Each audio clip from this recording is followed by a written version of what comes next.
You know that feeling when a game hits every note perfectly? Like the story pulls you in, the gameplay clicks, and you actually forget the world around you. Those games are rare, but they exist. These are the ones, the kind that stay with you for years. It's real love for games that earned every bit of their perfect score. This is where we start, and yeah, it's a bleak one. Every step in Requiem feels like dragging a boulder uphill. The game has a gritty feel to it. Amicia feels like a real person. Tired, angry, doing her best while everything falls apart. Hugo's story cuts deep without ever begging for sympathy. It's just tragic, straight up. Personally, I enjoyed the story more in this one than I did in Innocence. It just has more tension and the soundtrack messes with your head in all the right ways. The gameplay leans hard on stealth.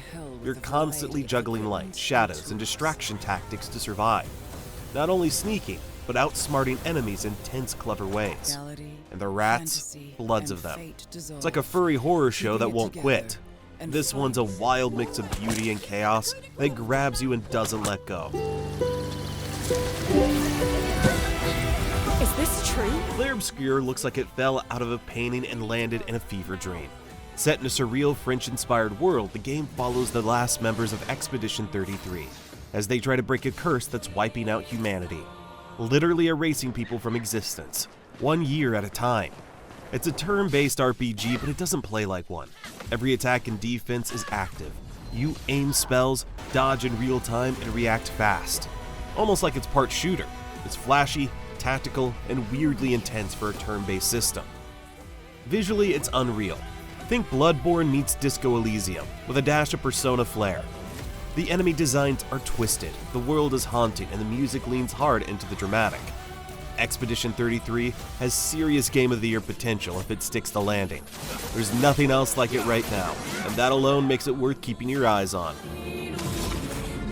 Well, I recognize that dour expression anywhere. Our third game, God of War Ragnarok, delivers that knockout punch we all expected. Only this time, it hits deeper. Kratos and Atreus aren't only smashing gods, they're wrestling with family, fate, and all the messy stuff that makes you pause the game just to think. The combat feels sharper, more crunchy, and somehow smoother, with every swing and dodge packed with satisfying weight. The world is massive and buzzing with activity, packed with side stories that don't waste your time but do a good job of making you care. Plus the voice acting and cinematic moments, Oscar-worthy stuff. It's one you live through. And when it ends, you're left with that rare mix of awe, sadness, and that I want more feeling. Before we move on to our next game, please support us by dropping us a cheeky sub. We appreciate it.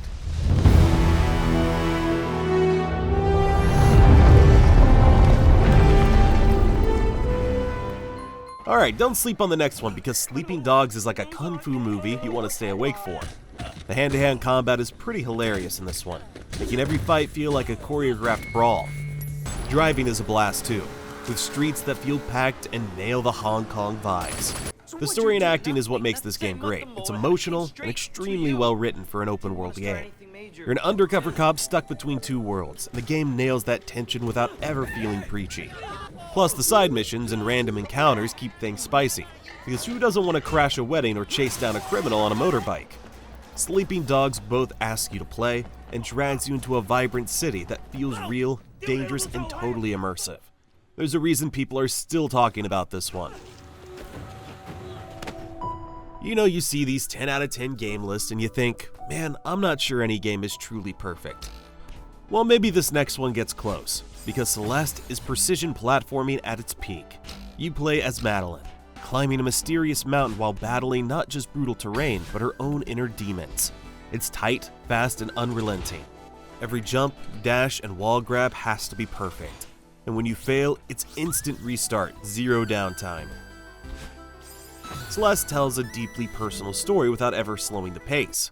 The writing is sharp, the soundtrack is haunting, and the level design constantly evolves in smart, satisfying ways. Think Super Meat Boy but with extra layers. This is one of those rare games that hits just as hard emotionally as it does mechanically.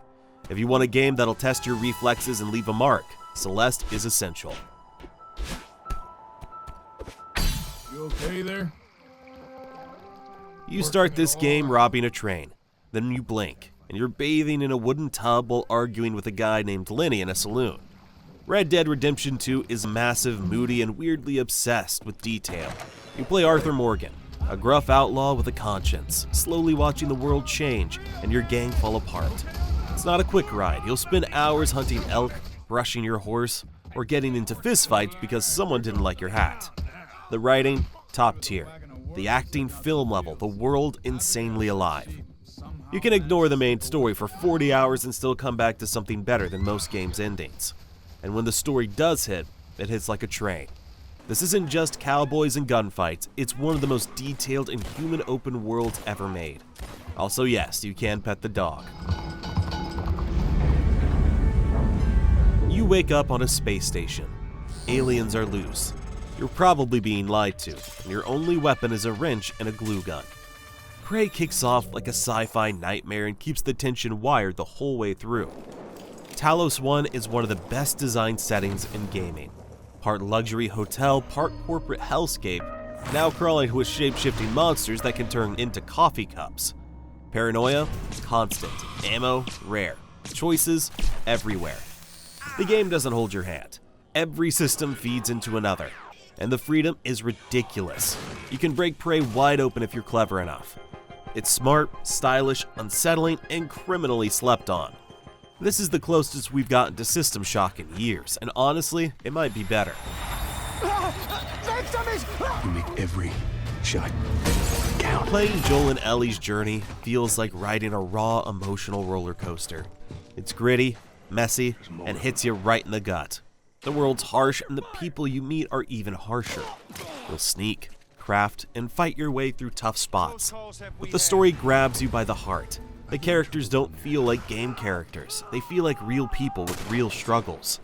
For me, a great game is one that's memorable. If I finish a game and immediately forget some of the major plot points, locations, or even major characters, it's just not a great game. I don't know how many years the final sequence of The Last of Us 2 was burnt into my brain, but nearly a decade later, when I went through the remake on PS5, I could still remember exactly how I felt at the end of my first playthrough. If you haven't played it, you're missing a game that sticks with you forever. It has a TV version for a reason, right? You know how to use that thing. I've had some practice. Now we have one of the more recent entries on our list, which has clearly attracted a vocal and supportive fan base. Kingdom Come Deliverance 2 is the perfect change of pace. There's no chosen one storyline here, just gritty historical medieval life. Deliverance 2's commitment to authenticity found favor among the community. The word immersive gets thrown around a lot. Its future impact is sure to be huge, with countless shorts and reels being made about the game already. This historical RPG has already left a mark on its players. As one put it gives me hope for the future of gaming. Another game that gives us hope for gaming is the excellent Baldur's Gate 3. Dungeons & Dragons' influence on games is incalculable. Larian Studios' multi-award winner, the latest and perhaps greatest of all D&D-inspired adventures, is the new standard by which all tabletop-inspired RPGs will be judged. Beating Nintendo's amazing Tears of the Kingdom to multiple Game of the Year prizes is the least of its accomplishments. This one got some of the best turn-based gameplay you can get, and a story you can carve out in multiple ways and playthroughs. It's an RPG for the ages.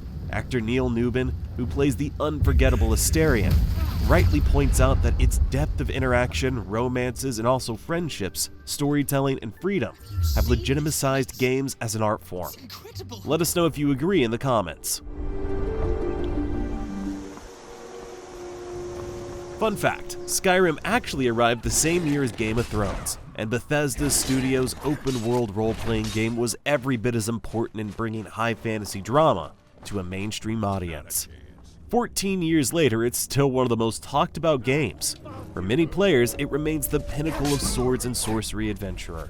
The voter consensus is that just about every major RPG release since owes it a debt of gratitude. I love this game, and I'm 100% part of the problem. By which I mean that I played over 300 hours on Xbox 360 back in the day.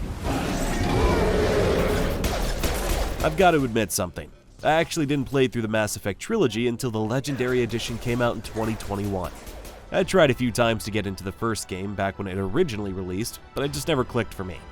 When the remastered collection dropped, I made an effort to push through the early parts of the original Mass Effect, and slowly, I began to appreciate what it was going for. While I still think the first game shows its age in a lot of ways, getting to the sequel made everything fall into place. I finally understood the hype. Mass Effect 2 is clearly the standout here for me. It's a near-perfect sequel.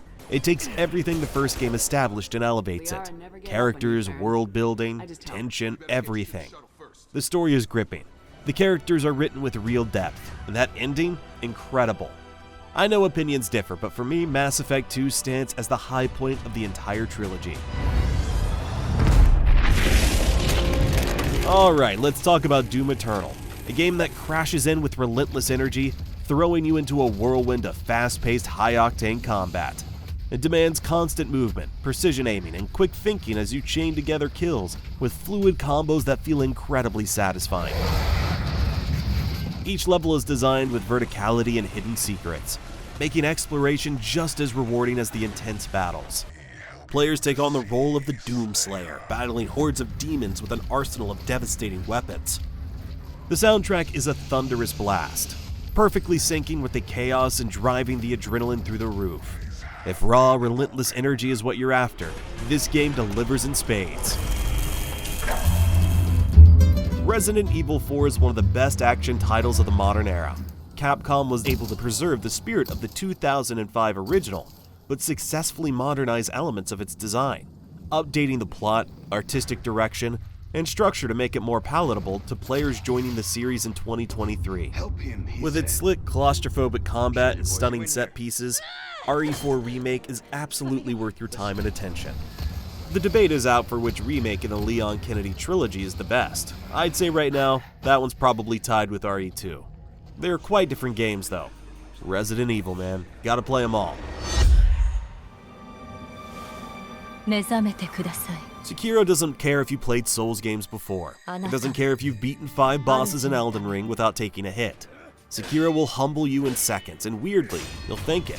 That exact moment you stop blocking out of fear and start parrying with confidence, everything clicks. It's one of the few games where getting good isn't just a phrase, it's a full transformation. You go from, why is this so hard, to bring it on without even realizing it. And the swordplay? Sharpest in the business. Every slash, every death, every comeback feels earned. One thing that annoys me a little bit is the audio of the steel clashing constantly. I found it a bit jarring, you might want to mod that out. But anyway, by the time you hit the final boss, you're not the same player you were. Sekiro didn't only test you, it rebuilt you. Props to anyone that's actually able to finish it. The Motherlode. I can't believe I'm really here. Psychonauts 2 caught me off guard. I expected a fun, quirky sequel. But what I got was one of the most creative, heartfelt, and cleverly written games I've played in years. Every level is a wild, imaginative dive into the human mind, packed with inventive mechanics and powerful storytelling. The game also looks and plays fantastically. Double Fine managed to strike a rare balance. Hilarious and weird, yet surprisingly deep. The platforming is tight, the visuals are bursting with personality, and the characters, especially Raz, shine from start to finish. It's a sequel that not only lives up to the original cult status, but improves on it in almost every way. Definitely one to check out. First official day on the job. We sometimes put Breath of the Wild in this spot, but Tears of the Kingdom genuinely managed to surpass it, with the launch of the Switch 2. When I played it, I couldn't help but feel like Tears of the Kingdom captured what a great video game is meant to be.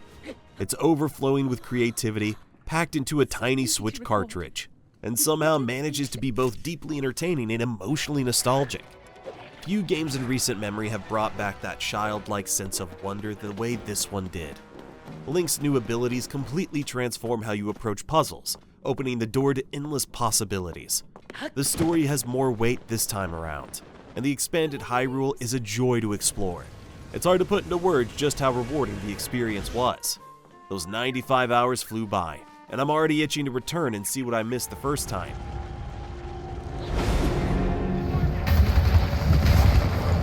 Every aspect of Titanfall 2 is incredible. The campaign moves fast with inventive level design and jaw-dropping set pieces that keep you engaged. The fluid movement system and giant mech combat blend perfectly, giving every encounter an intense dynamic feel. The rocket impacts are also super crunchy, which I love. The campaign was amazing with a story that made me emotional about a robot on unique levels that I will remember for a very long time. It just feels good to play. It's one of the best FPS games ever made in my book.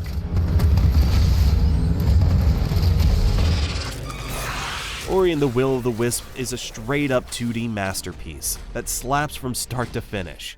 The art is insane, like stepping inside a living watercolor painting. The music hits you right where it needs to, and the gameplay, razor-sharp platforming that demands skill.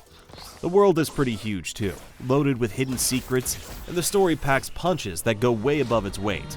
This is an amazing sequel. It's a full-on upgrade that proves Ori is one of the best Metroidvanias out there. If you haven't played Ori games yet, you're missing out big time. You're also missing out if you don't hit that subscribe button. Plus, you're helping us out a ton, and we appreciate it. Next up, we have Terraria. Yes, it's that weird little 2D game you install on a whim, then 40 hours vanish and you're still arguing with a friend how to set up the best lava trap. It looks simple, almost like a Flash game from the early 2000s, but man, there's crazy layers of depth. Exploration hits that same nerve as old-school Zelda or Minecraft's early days. You dig down, fight some nightmare worm from hell, build a treehouse, then summon a giant eyeball because, why not? The progression is sneaky too. You think you've seen it all, then it throws entire biomes at you that you didn't even know existed. It's totally addictive. Terraria doesn't yell for attention, it just exists in that perfect, oh man, let's do another run category. Now for a different style of game, where you pause every few minutes just to say, yo, this looks incredible. You're a cat in a futuristic robot city. That should have been a gimmick, right? But no, it hits emotionally harder than most AAA games trying to be deep. There's something oddly powerful about seeing the world from down low, slipping through neon alleys and brushing up against quiet robots who somehow feel more human than half the people in your life. And come on, who doesn't want to play a cybercat? This game you gotta play to admire. There's this calm, thoughtful pacing to it all, almost meditative. And the cat's animations, legit flawless. You press a button to meow, and it's not even a joke mechanic, it actually does something. The whole game balances melancholy and curiosity so well that by the end, it kinda sneaks into your feelings. It's short, sweet, and leaves a weird little cat-shaped hole when you're done. Alright, now one for the horror fans. If you've ever wanted a game that hates you in the most respectful way possible, Isolation is it. It's like, oh, you thought hiding in a locker would keep you safe. Nope.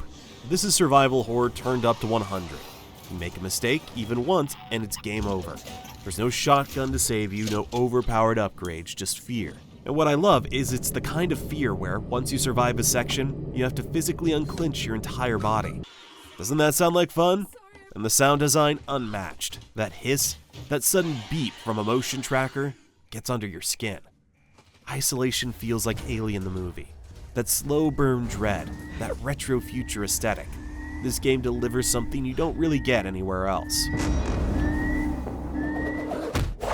For a character nearing 40 years old, it's amazing that Mario has remained not only a beloved character, but one whose games are generally expected to be amazing. From that viewpoint, it's no surprise that Super Mario Odyssey is, yes, a great game. From a plumber to a doctor to a tennis star to a Goomba, Mario has endured. There will certainly be many more games to come on the Switch too, but this one's still almost certain to be lauded as one of his best. It's been over 25 years since DK started a 3D platformer, but it was worth the wait, because Donkey Kong Bananza is a true Game of the Year contender.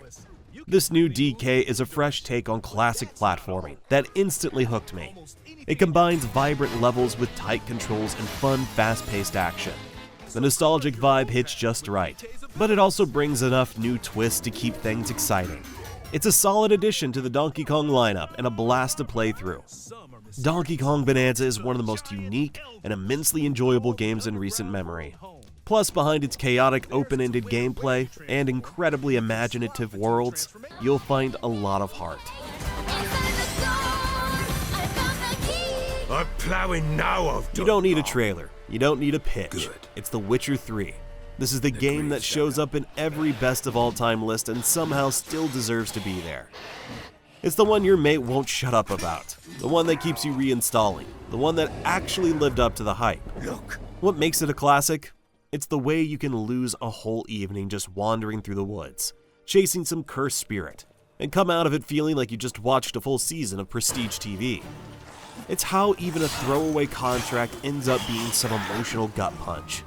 Geralt's the glue, stoic, tired, weirdly compassionate. The dude's been through it, you feel every mile. The Witcher 3 isn't a game of the year kind of good. It's a this changed how I look at games kind of good. There's something almost intimidating about Hollow Knight. It's quiet, it's cryptic, it barely tells you where to go. But that's what makes it so good. Exploration is pure discovery. Every shortcut you open, every boss you stumble into, it feels like a new piece of content you earn through exploration. And the world, sad, beautiful, mysterious in a way that lingers. There's no hand-holding, no glowing arrows, just you, your little nail, and this growing sense that you're part of something ancient and broken. The soundtrack helps too. Melancholy piano themes that hit way harder than they should. For an indie game to pull this off, that's wild. Hollow Knight didn't just nail the genre, it quietly became a massive cult hit with a lot of you. Shout out in the comments if you're a Hollow fan. Is there a term for Hollow fans I'm missing here? I don't know. But Hollow fans works.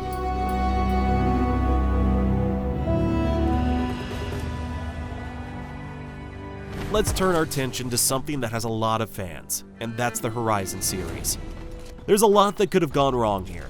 Post-apocalyptic world, robot animals, a tribal girl with a Bluetooth headset. But Horizon Zero Dawn somehow ties it all together into something that is unique and memorable. I remember seeing my buddy playing this one for the first time and my jaw was on the floor. How cool everything looked, and it still holds up today. Aloy's easy to root for. Smart, capable, raised as an outsider, and constantly one step ahead of the people who doubt her. And Machine's absolutely the star of the show. The story takes its time, but once it hits the deeper sci-fi stuff, it goes places. There's weight to it. This feeling that civilization was wiped clean. And now, nature and tech are fighting for the steering wheel. It's got heart, it's got style, and come on, it's got a robot T-Rex. Ghost of Tsushima, or yeah, I'm gonna be here for a while. It's open world, but it doesn't bury you in icons. It invites you. The wind points the way. Foxes lead you to shrines. You end up wandering instead of fast traveling. Combat walks this perfect line between graceful and crunchy. One minute you're parrying arrows with a katana. The next you're ghosting through a Mongol camp with smoke bombs and fear. Jin's story isn't flashy. It's quiet, conflicted. A man stuck between honor and survival. This is another one of those games that I was just blown away by at first. But honestly, the biggest character might be the island itself. Tsushima is gorgeous. Every sunset looks like it was painted. Every leaf feels placed by hand.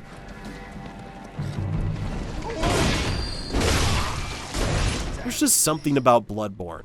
The speed, the style, the absolute horror of it all. Where Dark Souls asks you to be cautious, Bloodborne screams at you to be aggressive. There's no blocking. You dodge, you counter, and you press the attack. The world is this grim, decaying gothic nightmare that slowly turns cosmic and completely unhinged. It's got arguably the best atmosphere in any Souls-like. Full stop. This is one that fans have been screaming for to be remade on next-gen consoles.